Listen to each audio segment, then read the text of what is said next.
క్రీస్తునందు ప్రియమైన సహోదరి సహోదరులకు యేసుక్రీస్తు నామములో శుభములు. దేవుని యొక్క నూతనమైన కృప మీకు కలుగునుగాక. ఈరోజు దేవుడు మనకిచ్చిన మాట సామెతల గ్రంథము 4వ అధ్యాయము 8వ వచనం. దాన్ని గొప్ప చేసిన ఎడ్ల అది నిన్ను హెచ్చించును, దాన్ని కౌగిలించిన ఎడ్ల అది నీకు ఘనత తెచ్చును. ఈ మాటలు సామెతల గ్రంథంలో సొలొమోను మహారాజు రాస్తున్నట్టుగా మనం చూడగలంట.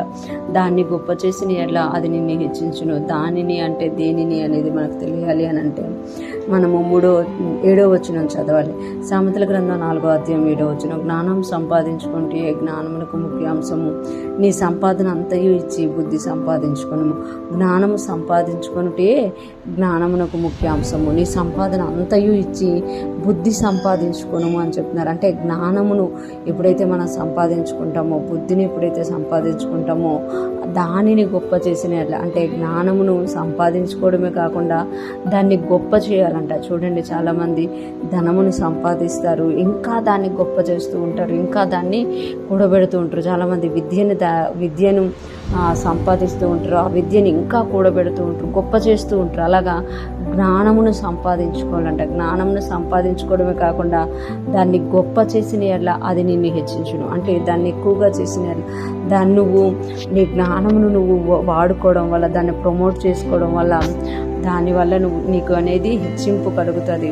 దాన్ని కౌగిలించిన ఎడ్ల అది నీకు ఘనత తెచ్చును. దాన్ని కౌగిలించిన ఎడ్ల అంటే దాన్ని నువ్వు ప్రేమించిన ఎడ్ల దానివల్ల నువ్వేం పొందుకుంటావు అని అంటే ఘనతను పొందుకుంటావు అని ఇక్కడ సొలొమోను మహారాజు ద్వారా దేవుడు మనకి తెలియజేస్తున్నమాట. అంటే మనం ఎప్పుడైతే జ్ఞానాన్ని సంపాదించుకున్నామో ఆ జ్ఞానాన్ని గొప్ప చేసేవారంగా ఉండాలి, దాన్ని తెలియజేసేవారంగా, దాన్ని వాడుకునేవారంగా, దాని యందు లక్ష్యం పెట్టేవారుగా ఉన్నప్పుడు అది మనకి హెచ్చింపును తీసుకొస్తుంది అని ఇక్కడ తెలియజేస్తున్నారు. అంతేకాకుండా దాన్ని కౌగిలించిన అట్లా అది మనకి ఘనత తెస్తుంది.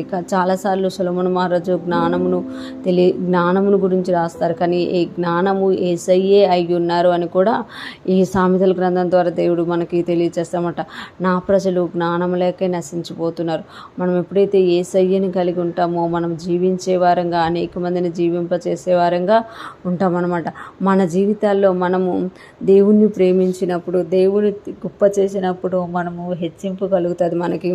అలాగే దేవుణ్ణి మనం కౌగిలించుకున్నప్పుడు, ప్రేమించినప్పుడు మనకి ఘనత కలుగుతుంది. 9వ వచనంలో చెప్తున్నారు కదా, అది నీ తలకు అందమైన మాలిక కట్టును, ప్రకాశమానమైన కిరీటము నీకు దయచేయను. జ్ఞానం ఎప్పుడైతే మనం గొప్ప చేస్తామో హెచ్చింపబడటమే కాదు, అదంట మన తలకు అందమైన మాలిక కట్టి ప్రకాశమానమైన కిరీటమును మనకు దయచేస్తుంది. అంటే అధికారమును కూడా దయచేస్తుంది అనమాట. కిరీటము అధికారమునకు సూచనగా ఉంది. ఈరోజు ఫ్రెష్ మన్నా వింటున్న ప్రతి ఒక్కరూ జ్ఞాపకం చేసుకోవాలి, మనము జ్ఞానం కలిగిన వారిగా ఉండాలి అని దేవుడు కోరుకుంటున్నారు. మనం జ్ఞానమును గొప్ప చేసిన ఎట్లా, మనము జ్ఞానమును కౌగిలించుకునే ఎట్లా మనకి హెచ్చింపు అనేది, ఘనత అనేది కలుగుతుంది అనమాట. జ్ఞానము యేసయ్యకి సూచనగా ఉంది కనుక యేసయ్యను మనము గొప్ప చేసిన ఎట్లా, యేసయ్యను మనం ప్రేమించిన ఎట్లా, యేసయ్యను మనం కౌగిలించుకునే ఎట్లా మనకు హెచ్చింపును ఘనతను కలగడమే కాకుండా మన తలకి అందమైన మాలిక కట్టి మన తల మీద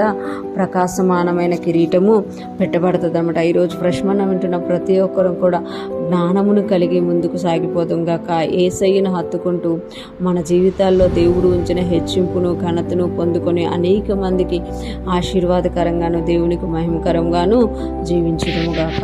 ఆమేన్.